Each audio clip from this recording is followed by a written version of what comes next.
Welcome back into the Beers and Buck Show. My name is Eddie, joined by always the greatest co-host in the world, my old man, Dad. Happy Saturday. How the hell are you? I'm hanging in, son. How are you? I'm good. You know, I got a little banged up last night. I'm not gonna front. I got a little banged up last night, but I'm very excited today because what we're gonna be kind of discussing throughout this episode is Ryan Day. We're gonna kind of jump into all different kind of subtopics about Ryan Day. And best part is you have no idea what's going to come at you today. So this might be, like you said earlier, one of the better podcasts we have. So without further ado, make sure you like, comment, and subscribe down below. It's our new channel, New Beers and Buck Show. We'll be running this all throughout the rest of the next 80-something days until week 1, all the way through all the spring, summer, training camps, X, Y, and Z. Every headline, we're going to make sure we hit on them. But let's drink some beer, Pop.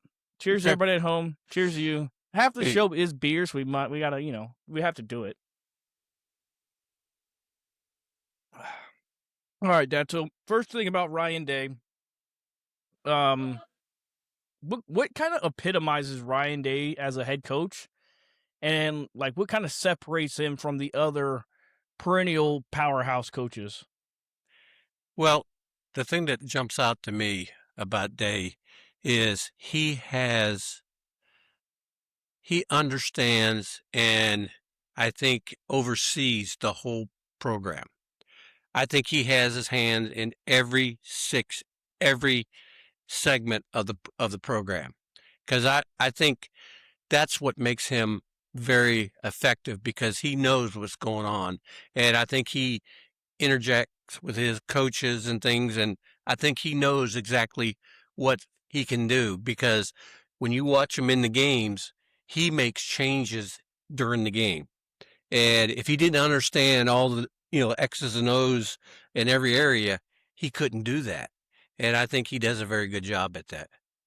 Now, looking back at last year, what are a couple like either key moments or overall games that you would first memory of the 2025 season where like that was a huge success from Ryan Day, and you want to see more of that going into 2026, whether it was like you said, a mid-game adjustment or having the players ready for that specific game, whatever kind of comes to your mind on like key successes from this past season you want to see forward. Well, he can only do so much, but if he has a team that responds to what he says, then you got a winner there. And, you look at the Michigan game, he had a lot of pressure on him, and you could tell, last year, and I complained like everybody else, he kept trying to run the ball up the middle because they had the two All-Americans there, and he wanted to show that we could, we're tough and going through them. This year, I think he looked at the team, and he decided to use the talent he had to be effective. And the whole game in Michigan, he knew what he was going to do, and his players were ready, and it all comes down to execution, and he got it that day. And to kind of flip the coin on the other side, what are some moments that kind of disappointed you from Ryan Day this season? I know for me, it looked like he didn't have his team ready physically to go up against Miami. That was one that I thought he kind of dropped the ball on, but the players that also have to play. But what say you? Well, both on the Indiana game in our two losses, that's where it shows up. We had troubles with the offense line. Now, against Miami, he had some injuries, so he had to substitute some people in there. And once we made those changes, it kind of slowed it down a little bit, and he was able to, stabilize that. But I think he does a good job at that. But I think he needs to say, I think I know this game a little bit. So why don't he needs to learn to pull the trigger a little bit faster, because when that line, when you start seeing them come through once, well, that may happen, but then it's 2, 3, constant. Well, then you got to understand at that point, you got to do something, and don't wait till the second half. Do it earlier, because when he's got to look what he has sitting on the bench. It ain't a bunch of guys that were aren't any good. And when he did that last year in the Miami game, the Moore, Ian Moore. He's going to be the starting left tackle, and it's because he used them. I think that's a fair assessment to take because as you said, it's not a bunch of walk-ons that are the backups. These are also 4 and 5-star guys backing them up that can come in and step in and play. Now, do you think Ryan Day actively went out and fixed this physicality problem, or is that a in practice leading up to the first game of the season and throughout the season that you kind of fixed that struggle against the last two physical teams because they haven't won a game since Michigan, which was basically Thanksgiving. So they're coming off of back-to-back losses, which Ryan Day is not very familiar with.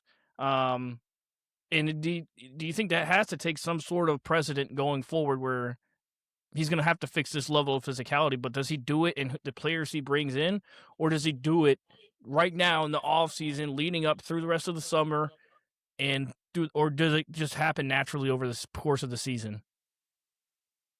Well, after those two losses, every Buckeye across the world said, you got to address the offensive line. And everybody who watched the game knew, you had to do something. And there were a couple guys in the transfer portal that would have helped, but like one guy was looking for $15 million and, crazy things like that. And, the funny thing is, he came out about 2/3 during the transfer portal and said, I think we got the talent here. Okay. And I think what he was saying is, yeah, we might have the talent, but we got to put them in the right spots. And I think that's what he's trying to do. Now, the proof will be, when we watch him this fall, does it make a difference or not? But I think, that's a really bold move. And Day is not bashful about making a, you know, exciting or major change. He's not against, he's not against that. But when he came out and said, I think we got the answer here, you know, I think give him a shot. I mean, it with me, and I've said it before on this podcast, I support him because he makes changes. And you need to be bold when you're a coach. And when he comes out and says the answer is in the clubhouse now, maybe he's right. So I'm willing to give him a shot. With dealing with the personality he has now and put him in the right spot. And I like that level of confidence too that's coming from Ryan Day, where it is I don't need to go get something off the street. I have the answer to the problem already. Let me take the test today. Not me. No. Not me. Ryan Day is probably like, I have the answer to this, and it's just you're just going to have to see it. Like I can yell about it all summer long, but when week 1 comes around, you'll see the answer to the problem. And especially when week 2 comes around, that'll be the big test. And I'll be saying here, hey, you remember when I told you I had the answer? You just saw the answer come out. So I do enjoy that kind of confidence coming from your coach because you want that out of everybody. Football is such a confident sport that you have to play. Now for Ryan Day, it's the turnover in his roster year after year is such a challenge. But I think he deals with something maybe a little bit more than other top coaches is. He is new offensive coordinator. Matt Patricia, his second year with the hire of Arthur Smith and last year with Matt Patricia. Are these the coordinators of the future? Or do you kind of see them in the next year or two being gone? Or are they settled in at Ohio State because of the program that Ohio State is, that you could see them being here for another 5 to 7 years without going anywhere? Well, your dad's been around a little bit of time. And like football's like every other job in America. People that have talent, they get offers that are better than what they have now and they move. Football's no different. These guys, they're looking for something different. And Patricia came in here and he fit in a lot better than I thought. When I heard he was first coming, and I'll admit on this broadcast, I'm not sure he was a fit. Well, I missed that one big time. Okay. But Same thing with Arthur Smith. They're giving some concessions to his role, meaning recruiting, and he's focusing on developing the offense and putting new wrinkles in there because he knows he's got talent. So now all he has to do is diagram what we're going to do to make it effective. So, but anytime you have a, assistant that performs at the highest level, the world today just says they move. And now when you start getting folks from the NFL, you know, a lot of times they like where they're at. Okay. And if you find that situation where they've been moving their whole life and then they got to a point where, well, I'm comfortable, I'm good. And I'm using Patricia like that. His family loves it in Columbus. He, he likes the job.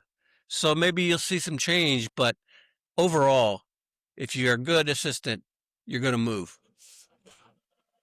Yeah, and I agree with that, but the money that these institutions are giving coaches, the NFL is not coming close to that. I mean, there's few coaches that are making as much money as like middle tier SEC or Big Ten coach. I mean, they're just getting paid out of the wazoo, and it doesn't matter.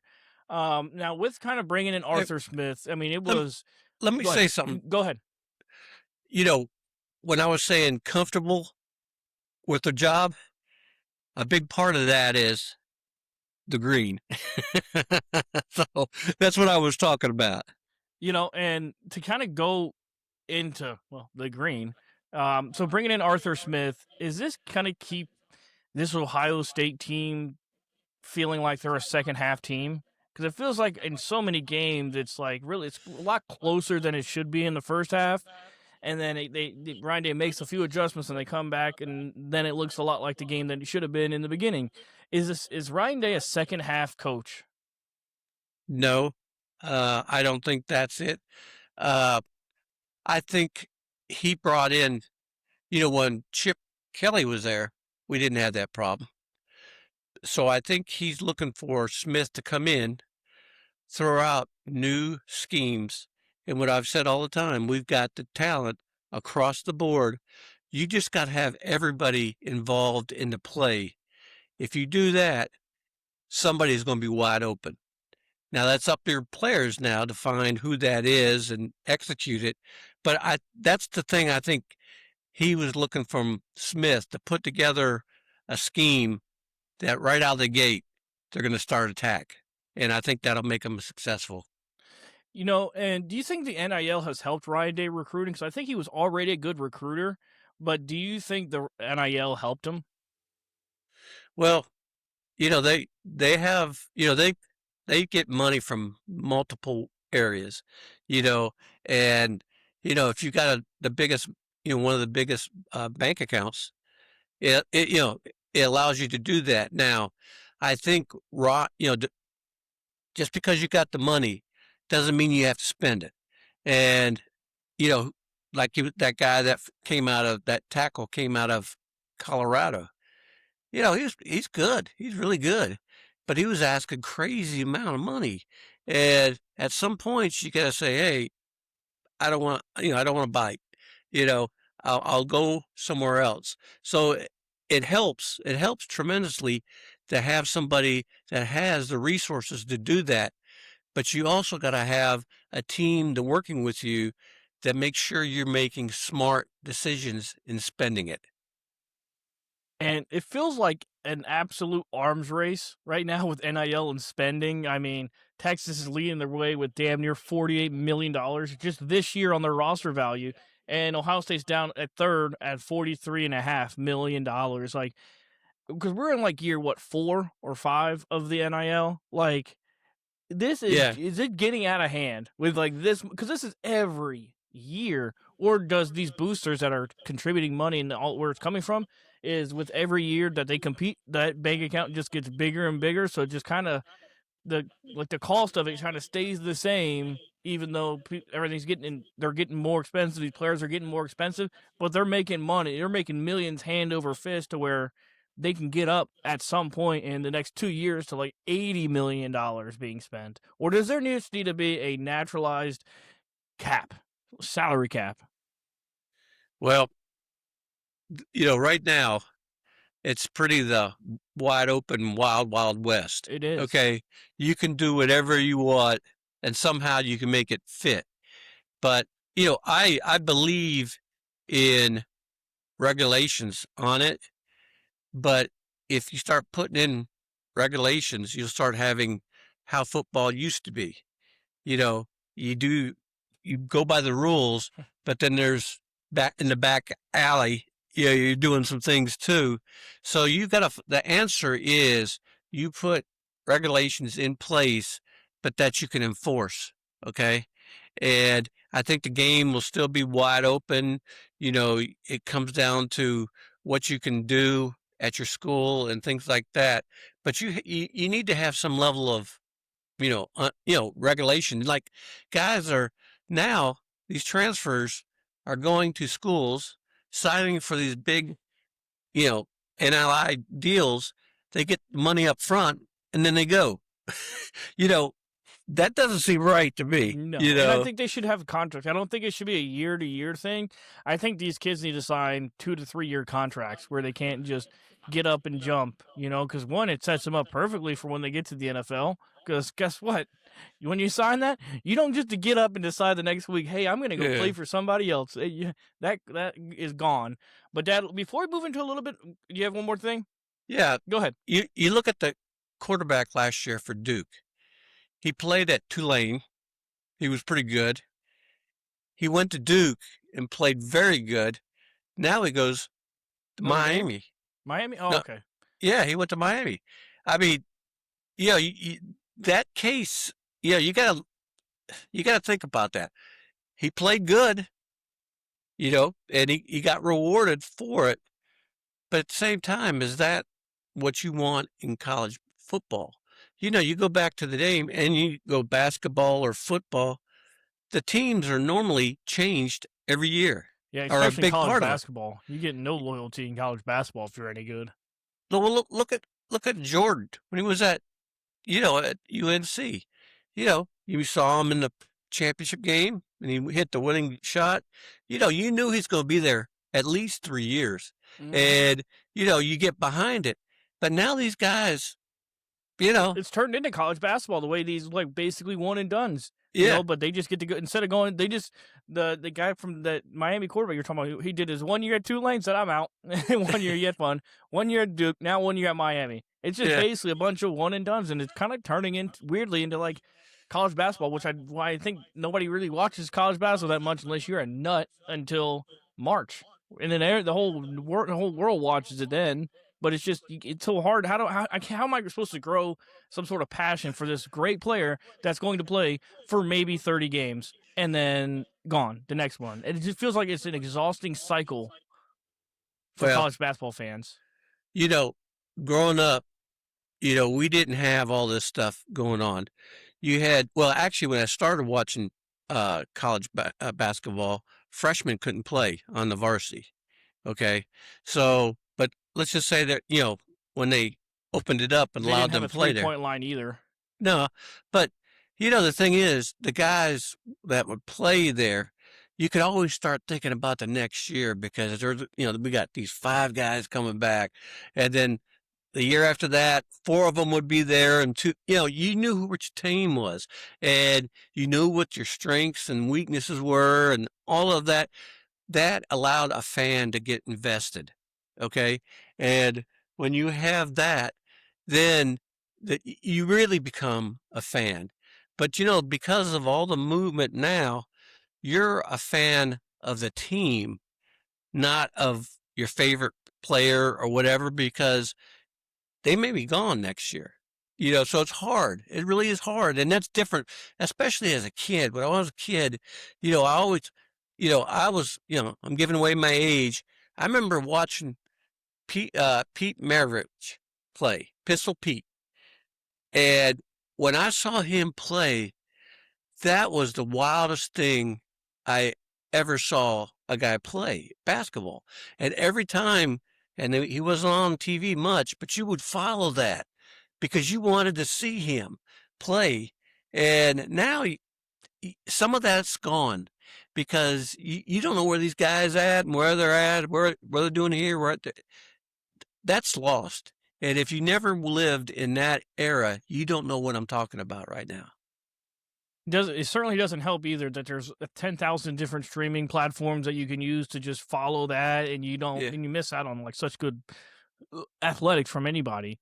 Yeah. Before we move into some more intricacies here, old man, about Ryan Day, let's drink us some beer. Okay. Cheers.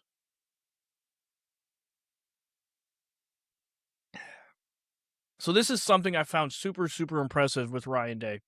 So since he's been a head coach, he's had 6 different quarterbacks with 6 different play styles, and he's won with all of them except for that asshole Kyle McCord.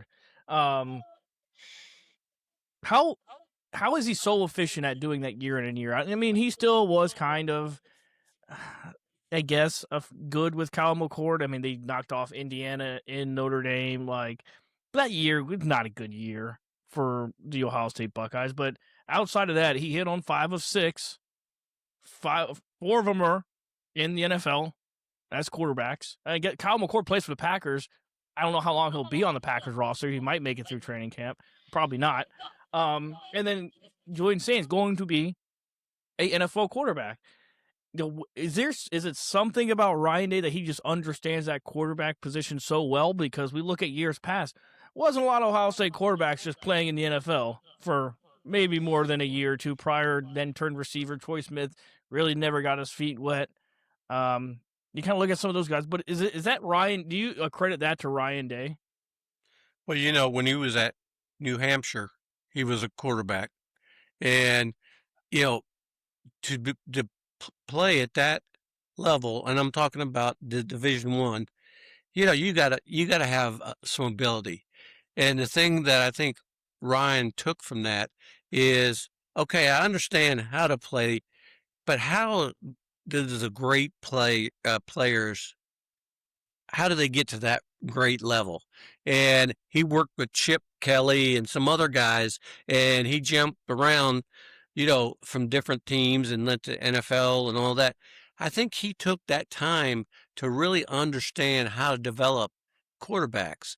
And once he got to Ohio State, I mean, they had talent guys coming in, but when you see somebody saying last year, everybody knew when he came in, he was going to be good. He's 5-star, went to Alabama, but then he transferred when Saban left.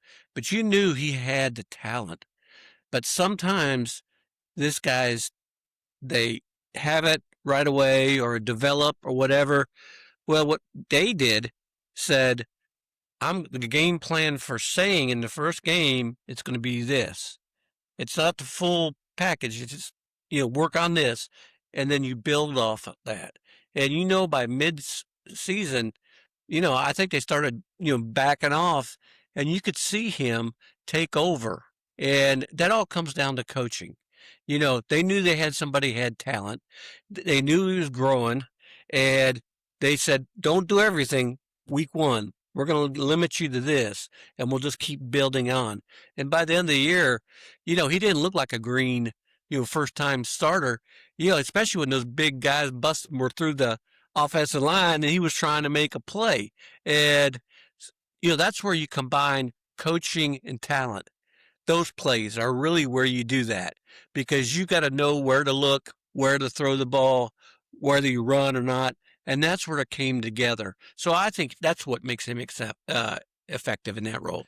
Yeah, I mean, I really grade how college coaches do on the talent they're able to develop that is actually plays at a high level at the next level in the NFL. And the hardest position to do that is the quarterback position. That is the hardest position to do. Mm-hmm. Justin Fields has kind of jumped around, but he's been a starter for multiple different teams.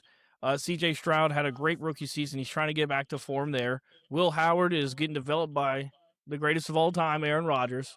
And then Sane is going to be he's going to play at the NFL level as a starter. And I got a little fun one here for you, Pox. I've been kind of doing some rabbit hole digging. So for years, fans of your generation have grumbled that Ryan Day's teams can be too soft in short yardage or cold weather games. Does hiring Arthur Smith feel like days admitting that your generation was right about needing a brutal run game to win championships? No, the game has changed. You talk about Woody. I mean, his whole offensive uh, approach was 3 yards and cloud of dust. That's the way he did. And, you go back and look at those old YouTube videos, you know, even the quarterbacks throwing the ball didn't look like they know how to throw the ball. I mean, they just kind of launch it up there and hope, It'll that get you there have it. somehow. Yeah, it gets in that area. So, I mean, the game has changed. And, you know, all the successful teams have a balance between passing and running. And I think you have to do that because, before they changed defenses, but they weren't changing much. And, the game was different. It wasn't not as advanced as it is now. So I think football has evolved and the coaching has evolved as well. All right, let's say you take the best game of Woody Hayes that you enjoyed, the best Trussell game, and your favorite Ryan Day game. Which one are you choosing? My favorite game. Wow, I think it comes down to, It's personal preference, obviously. It's whatever yeah, whichever one you would want to go and see. Like out of those three well, different generations of football, well, it comes down to the Michigan game where we won 42-41. I mean, that was under Tressel, yeah. yeah, Hey, and you're still young enough to put down the no, Bears like anybody's business. well, the things have changed. The only time I drink like that is at special events or games, but, The 42-41, that was Urban.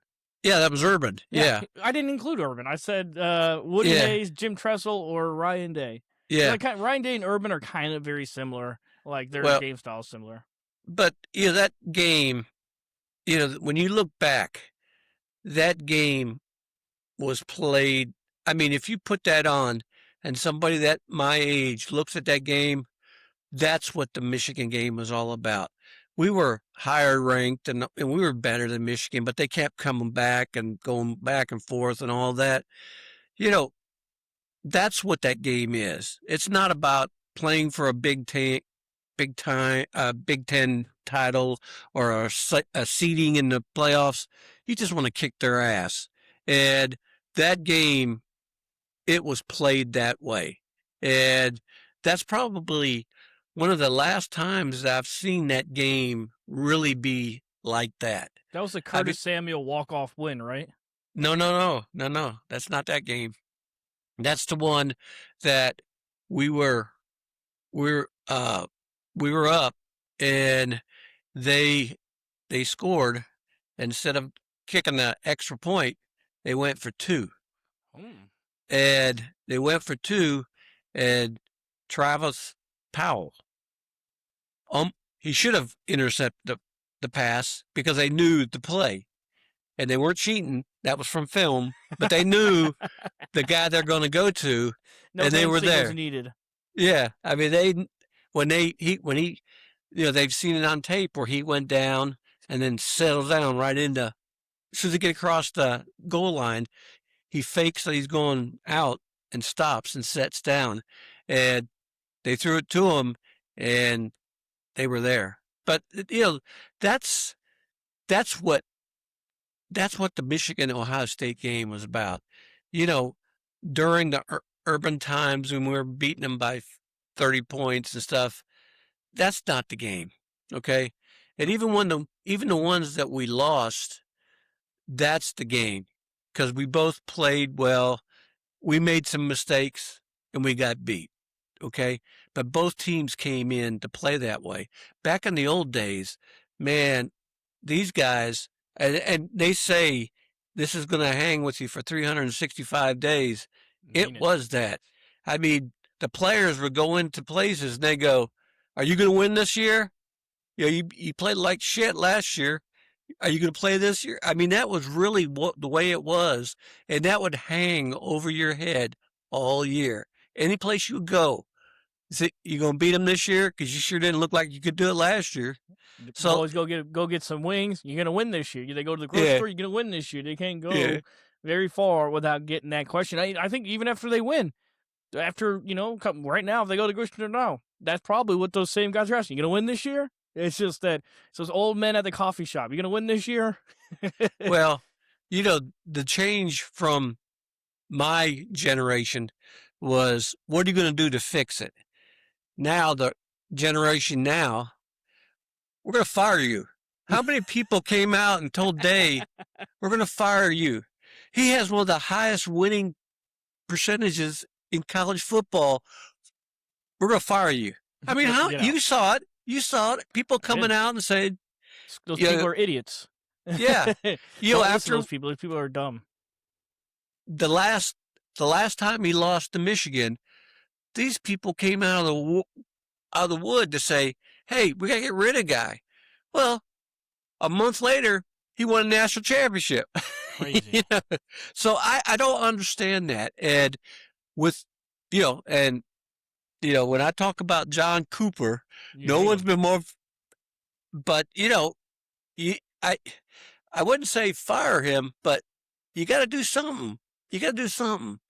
But you don't throw him under the bus. He's your coach. Yeah, something's got to change there, but it's deeper than it's like that nice happy medium balance between you need to fix this and I'm gonna fire you. Where it's like you're right, kind of in that everybody knows, but I got to see it before I believe it that fixes it. What you said earlier, all the social media and being able to see every game and everything like that, that's probably feeds into that. Well, he needs to go. Well, no, it's deeper than that. It's deep because these guys don't even watch the game, Dad. They just look at the box score. That's how they determine everything nowadays. Is just looking at the box score. When the box score tells you 12% of what actually happened in the game, because you can see some quarterbacks go buck wild, but you don't see that swing pass that won for 95 yards because there was nobody there. Or the missed snap that now three guys are wide open and you get all those garbage time yards from.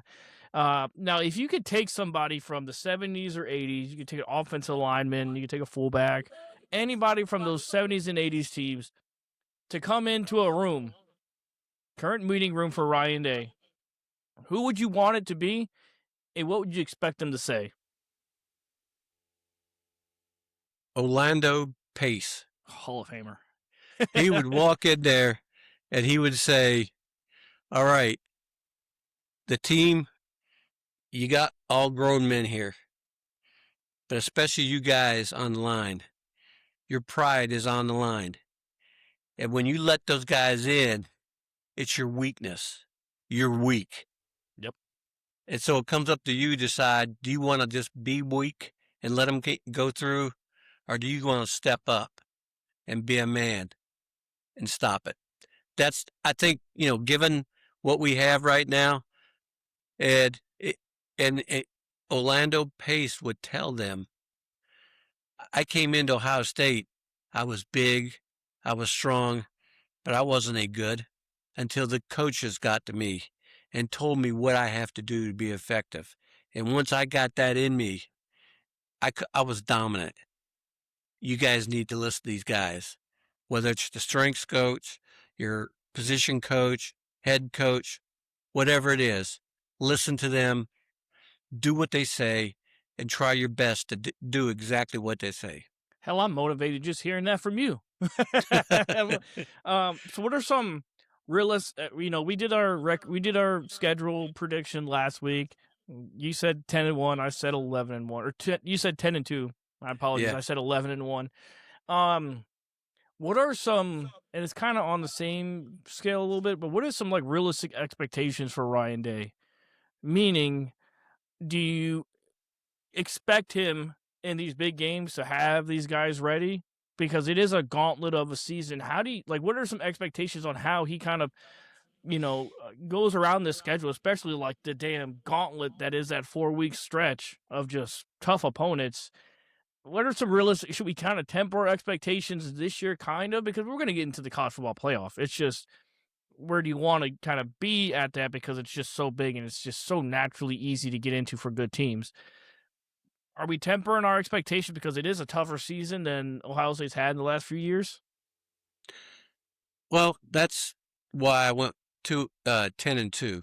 Okay, there's two games they're going to play. Is Texas at Texas, and the same with USC. Okay, I I could be either 10-2 or 11-1. I could go either way on that. But I look back to when Urban was coaching, and your sister and I were watching a game against Purdue one year, and the young man that had cancer and all of that was there. And during that game, they just started, kicking our ass. And that's fine, but you got to have a team that's engaged. That you got to try to head that off. You just about every team out there is going to lose at least one game. Okay, but you try to fight back. But that Purdue game, they didn't fight back.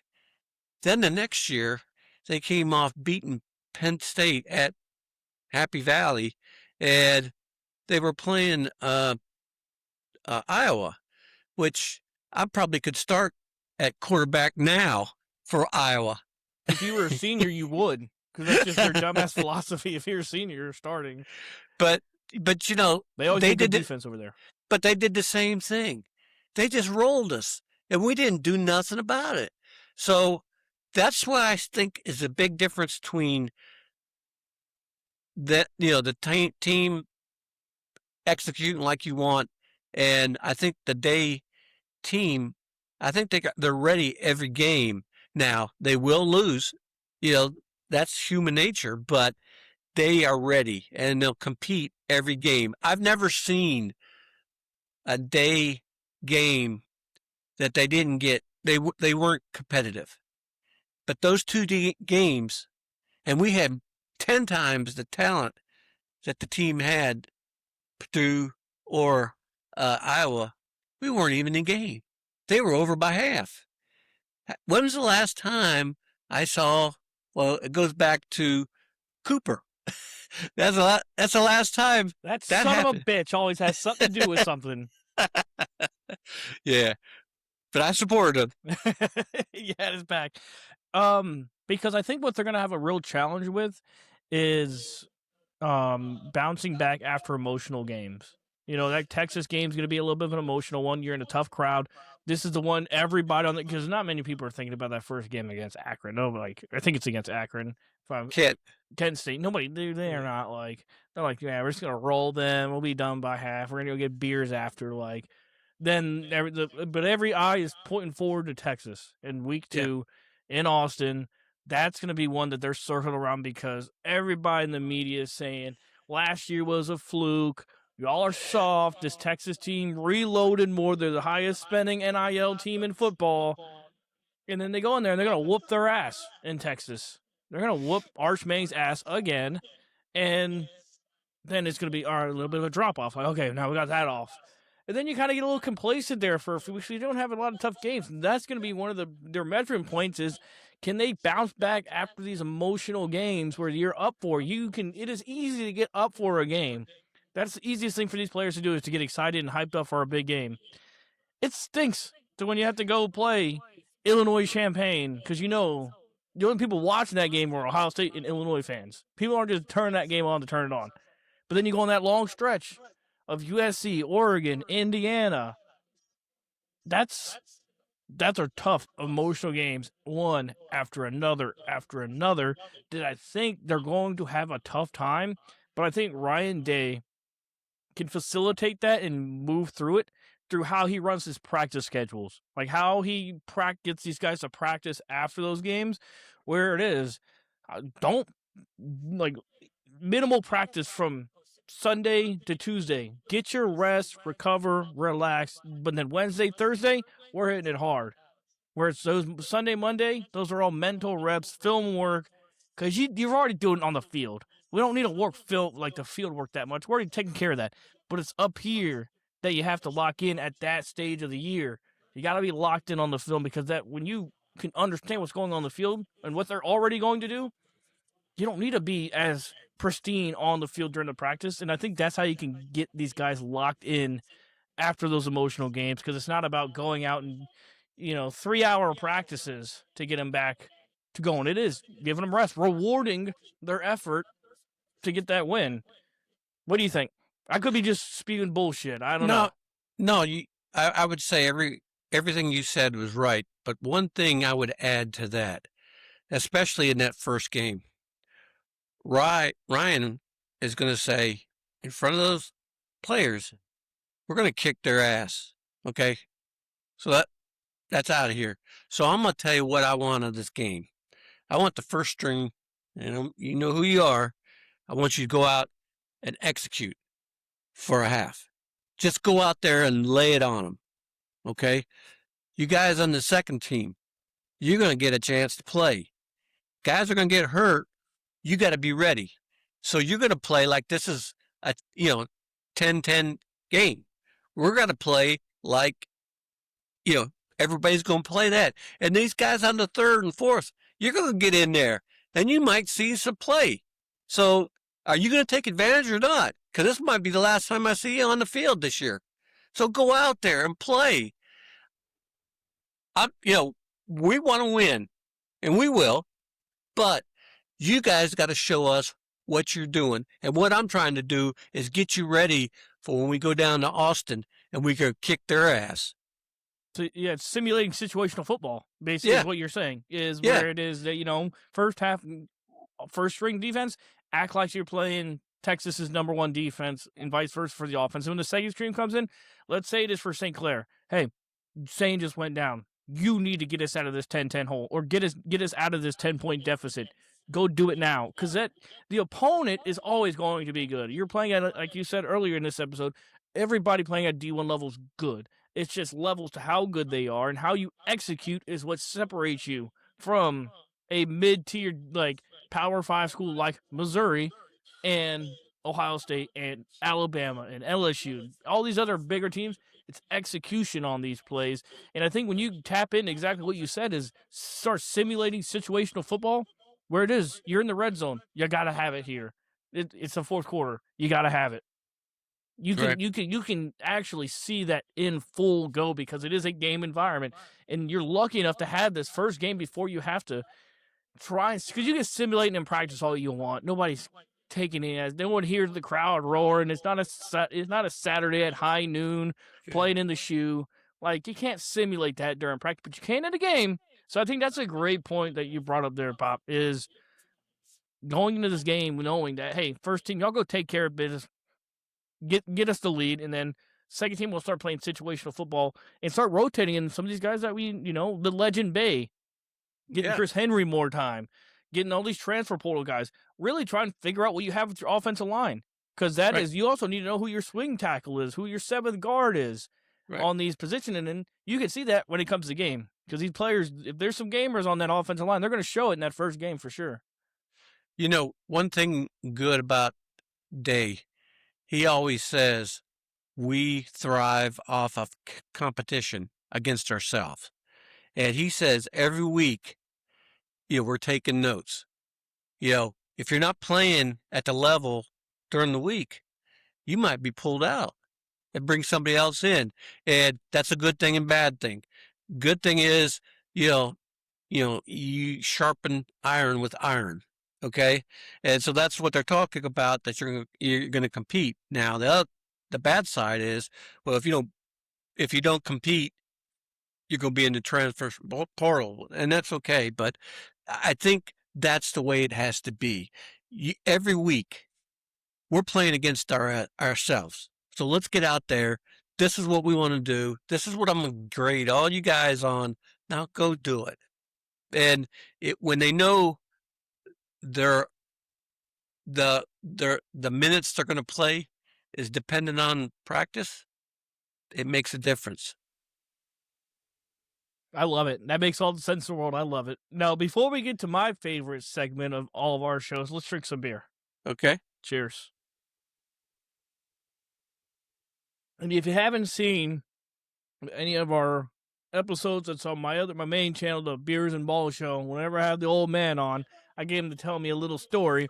And this is kind of what my new little thing I've figured out here. It's called a random year generator. So as you can see here, I got it from 1965 to 2026. We're just going to generate it one time so everybody can see. One time, and whatever year that pops up between these, I'm going to have my dad tell me a story. So here we go. What's the year? Oh, wrong thing. What do we got? 2018. So I'm not making you work too hard for this one, Dad. No, I'm just trying to remember 2018. So that was after the championship. That one. Here, what about this? I'll find a no, game. no. I could tell you something about that game. Let's do it. That was in the bowl game. We played Clemson. Okay, and the middle linebacker for Clemson, your brother played with him at South Mecca. Okay, so your brother knew the middle linebacker, and during that game, he went through the line, and Braxton Miller was the quarterback, and he tackled him, and he hurt his shoulder. No, I'm sorry, that's the wrong year. That was 2015. I'm sorry. But I'm going to go through 2015 anyways. Fuck it, let's do it. All right. What are they going to do? Tell us to stop? Yeah. So 2015, that's the new year. We'll do 2015. Okay, so they go through there. He hits Miller, and he's down. And he hurts his shoulder. Okay? Now, when he went down, the refs say, come on out here. Well, the Ohio State guys come out there, and he was down there for a little bit of time. The Clemson trainer came out, and the announcer said, "Oh, that's a good sportsman."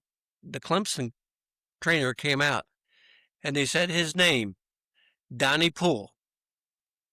And I looked at the screen. He was a trainer at West Mech, where I was. And I said, and he was. He was a trainer for me for 3 years, and I think he said 20 words to me in 3 years. But, I still remember that game because we were over here in the den and watching that game, and he came out. I couldn't believe it. Was that the Sammy Watkins game? Yes, it was. Oh. And I think to this day, Sammy's still open. He's still open. But that's so interesting. That's what makes football like such a small circle, like you can always find weird intricacies. So there's guys I played with that played in the league and played at a higher level in college.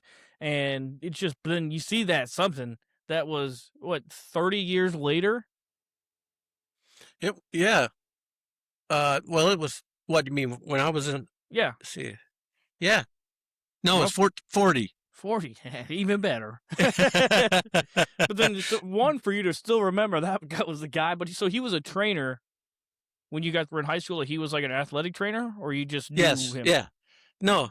And I had my first injury in my knee. I told the story back then. I tore my cartilage in my knee, and this was before they had orthoscopic. A lot of foreshadowing with that knee injury. And what that meant was they had to go in there and pull the piece that broke off, because that's when it floats around, it makes your knee lock up and things like that. So I had a friend of mine that had the surgery, and at that time we called it the half moon, where they would go on the side of in front of your knee and cut an incision from the bottom up the side to the top. And then they'd go in there and get that. Well, that half moon caused more problems than getting that cartridge out of your knee. So that's why your dad didn't have surgery.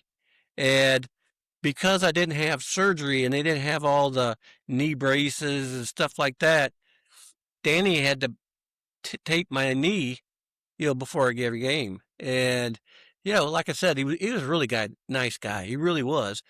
But you know, he was good. And you know, he said his whole life, "This is what I want to do." He did He it. took about 4 games to tell me that, but you know, but he really was. And when I saw him right out there, and when I looked at face, I go, "That's Danny." So it's pretty wild. So he was Aligera before Aligera, and you were Aligera before Aligera. Just tape it up, and I'll go play. I'm not tough as like that guy is, you know. But I did, you know, I didn't want to have the surgery at that time. Yeah, that was a tough watch. That game was a tough watch because you had he had somebody over that was I think it was maybe a neighbor or somebody was over, and he was like, "Hey, look, Sammy's still open." No, that was Rivers. Rivers. Yeah. Hey, look at that. He's still open. Well, we had this guy. This was first year starting at safety. Named, I think it was Jamie O'Neill. Okay, number 3. Man, he had him when he went deep. I don't know what he was thinking about.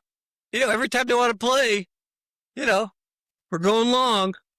We just say Sammy's open, and sure enough, Sammy's down there somewhere.